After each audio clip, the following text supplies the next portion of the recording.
So hello, good afternoon. Simon Dean here from Challenger Troop, and I have come to see one of our programs here at Mersham Primary School, and I'm very delighted to say that Ms Harris has conceded to help us this afternoon with a bit of a video feedback on how the programs work with Tiger Troop, the sort of things that concern primary school teachers today, the barriers that they see there are to learning, and also how Tiger Troop has maybe helped with your Year 5 group, I believe. So, first of all, how long have you been at the school? I've been here for 13 years. Okay, wow, Yes. that's so you've got a lot of experience here as a. Have you always been with Year 5? No, I've been Year 5 and 6, and then I went on maternity and I came back to Year 3, and now I've come back up to Year 5. Cool. Okay. Well, obviously a very dedicated teacher. You know your stuff. So we're really lucky for you to say a few words with us today, because of your experience as well in the main. So we were talking a bit earlier about where you think the barriers to learning are in the classroom. What's breaking that engagement? Where are the issues that you're having to face and fight, if you like, as a primary school teacher today? Oh gosh, there are just so many. Aside from the ridiculous expectation for academics, I don't think we are given the time to really focus on the skills that the children need to be independent, confident learners. So we're pushing through the curriculum to try and get everything done, but actually at the heart of it, we've lost all ability to sit, listen, focus and do teamwork and respect engagement. There isn't any internal motivation.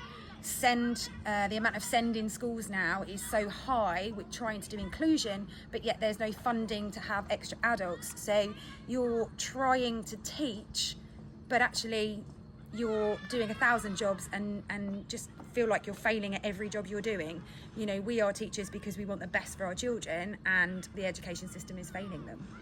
And how does that impact the class as a whole? I mean, you've got a whole Year 5 group there to get through 13 subjects, I believe.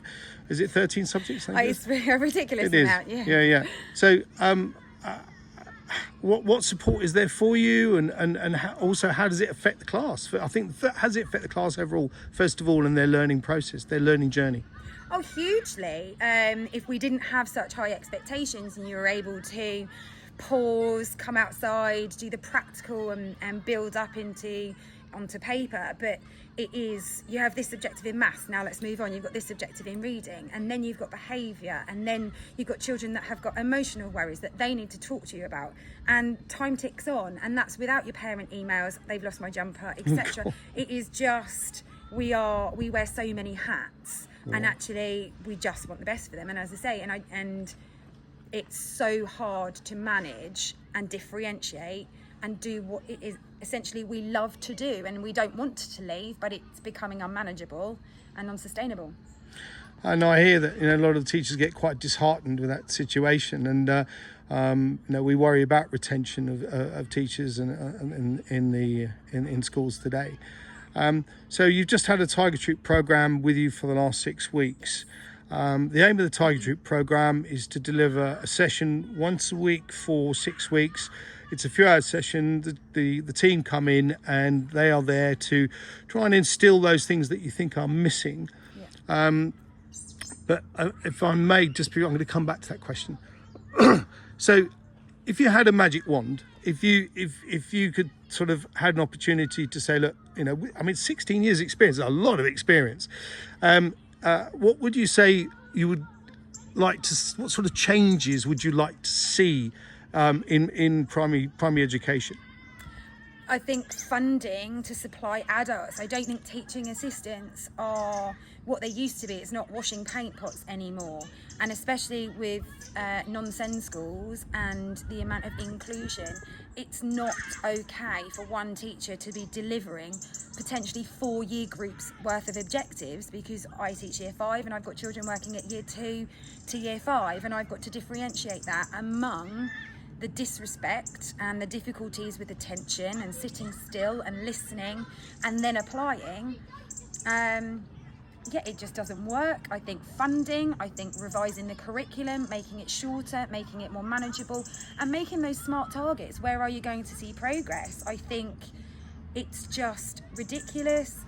Retention of teachers.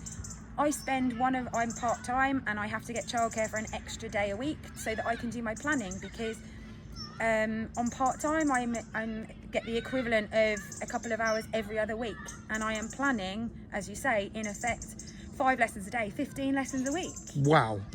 In 2 hours every other week is what I'm given to do that. That's aside from the parent meetings, it's aside from the staff meetings, it's aside from the marking.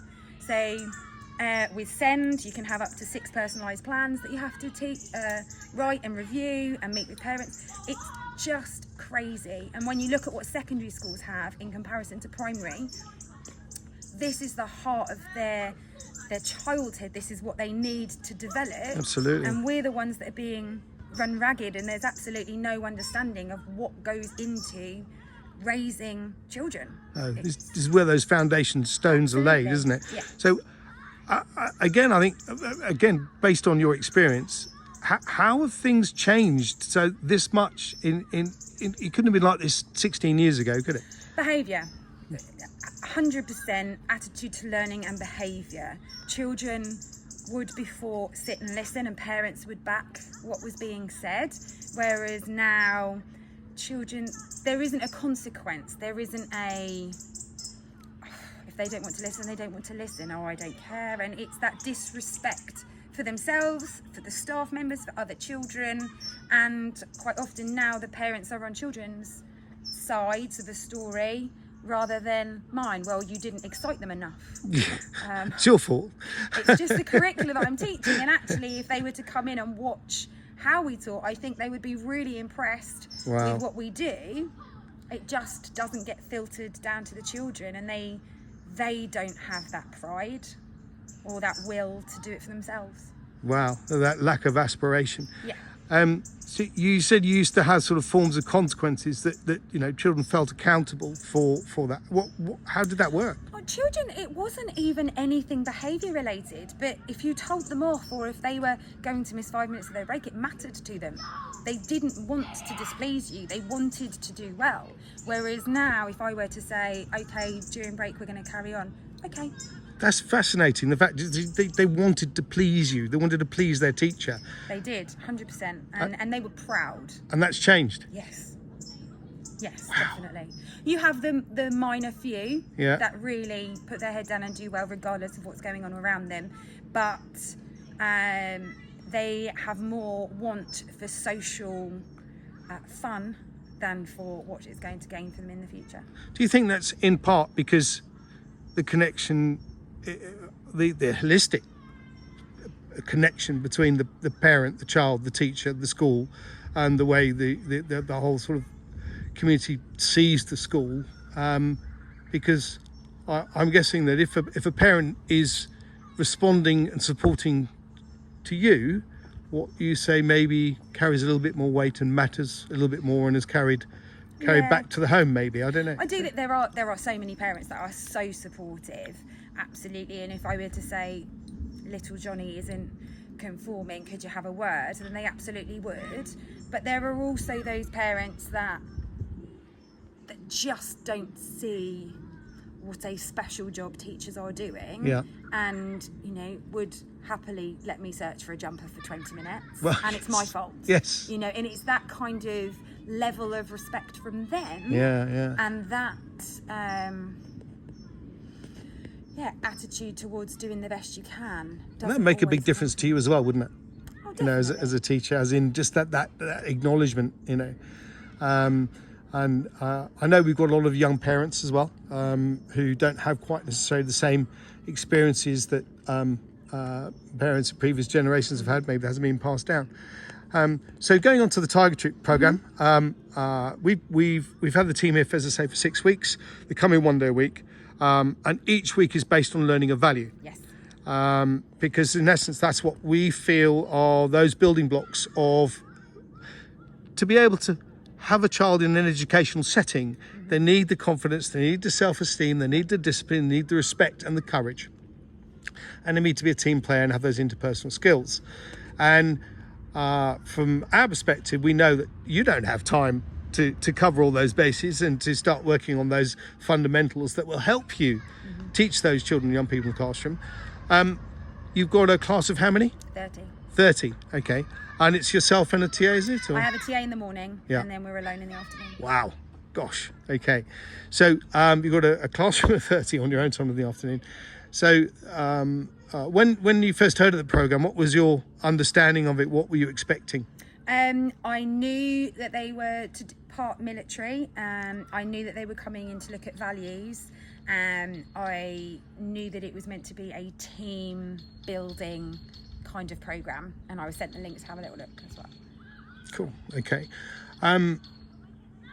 With the start from the start of the programme, how did it start? How did it roll out from the beginning? What were the children's perception of it? It was really interesting because I couldn't tell them too much before it started. Obviously, I hadn't met the sergeants, and they came in with a very strong presence. And I think at the start it took me aback a bit because it's not the way that we would approach anything, especially knowing the children. We probably already soften how we talk to different children, etc.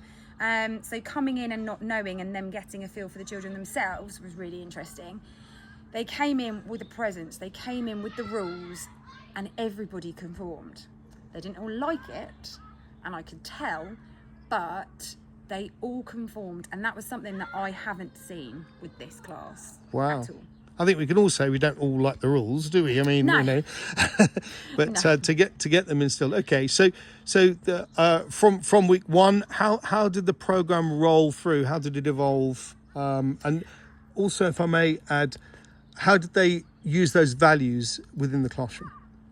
It was absolutely huge. For us, respect and focus were the two that we were really trying to instill. Our behaviour isn't awful. We don't have too much going on. However, the focus and really thinking about others and getting our heads down was poor in our scores.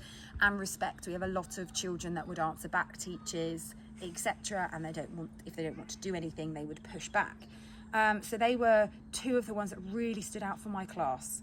The children cared about their results. They would question me on a daily basis. What's my score? What's my score? They cared what the sergeants were going to come and say to them. It really gave them something to work towards. And some of them absolutely smashed it from week one. They raised their scores and they kept them there for the whole 6 weeks.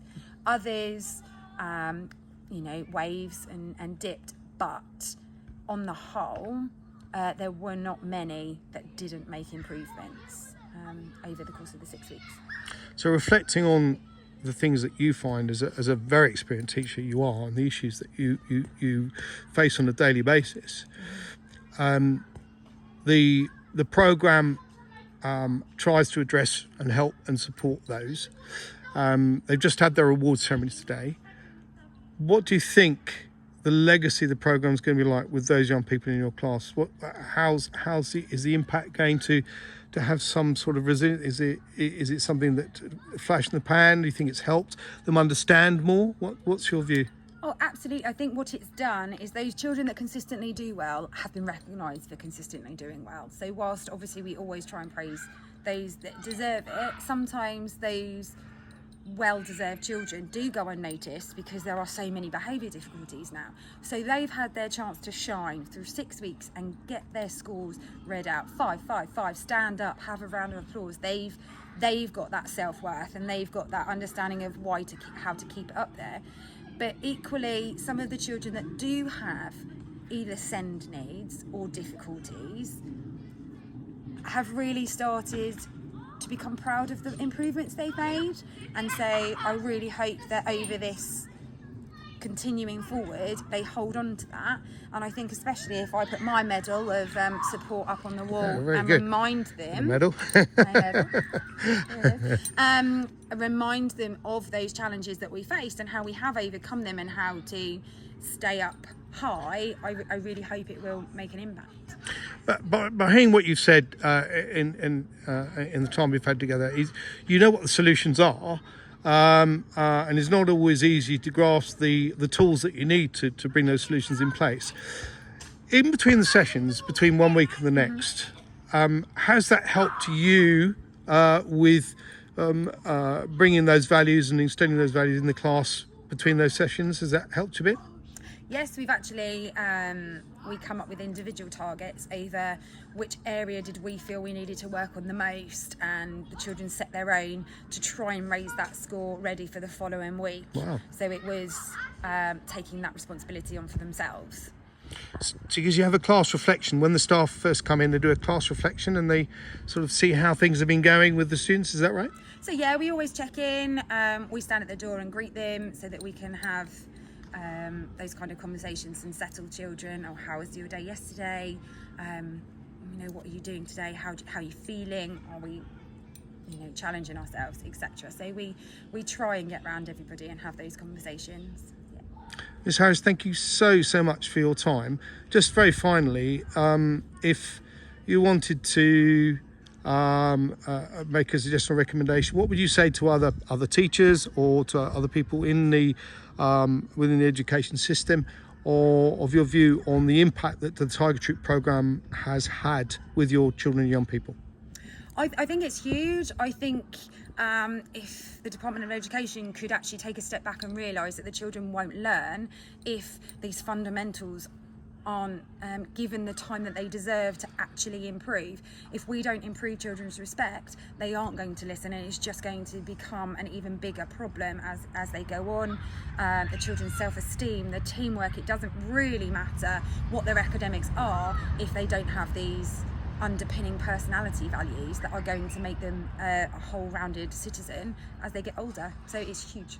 Do you also think, and I know there's an awful lot of talk about it right now, that in this modern world, youngsters are exposed to quite a lot exposed to screens anyway, but also in some cases exposed to inappropriate messaging and language and influences. Do you think that's also had an impact with your experience as a teacher? Oh yeah, definitely. Children do come in and you hear that they've watched films or they've played certain games, and of course they will recreate it. But not only does it impact the age group that you're playing with, but if they're on the playground, that filters through whoever they're running around with or whoever they run past. So yeah, it definitely will have a negative impact. And I did finish up, but I just finally, is there any one particular individual you'd say in your class has been a really shining example of the success of what you were looking for from the impact of the programme? Absolutely. The child that we picked as most improved. We can use initials if we need to. JL is most improved. He is a child that is from a very difficult background. There are services involved with him, and he really struggles with self-esteem and negativity. And once he has been knocked down, he really struggles to come up. He doesn't engage with learning, he storms off, he's not safe. One of our school rules is to be safe and to stay where he is supported, and he wouldn't follow those rules. He would just leave and get very grumpy. The last few weeks, he's honestly turned it completely around. He has got that internal pride. He comes to me every morning, "How you doing, miss?" etc. Really? He's not argued back. Wonderful. He's done everything, and he wants to. And he is the one child that out of everybody, I really hope this continues to go forward, because he is the child that could go either way as he becomes a teenager or an adult, and he has the chance, if he holds on to all these values that he's just learned, to go far in the right way. Ms. Harris, thank you so much for your time. I know we've stolen you out of a staff meeting, which I know you're very disappointed about. I can't say enough thank you for all you do as a teacher. You're right, we don't revere or value our teachers maybe as much as we should, and I hope with the work we're doing and the work you're doing, it goes some way to improve that. And we want to send the message out there. We've got to look after our teachers. They're very special. They've got a lot of, especially when they got your experience as well. So thank you once again, and very lovely to hear from you. Thank you very much indeed.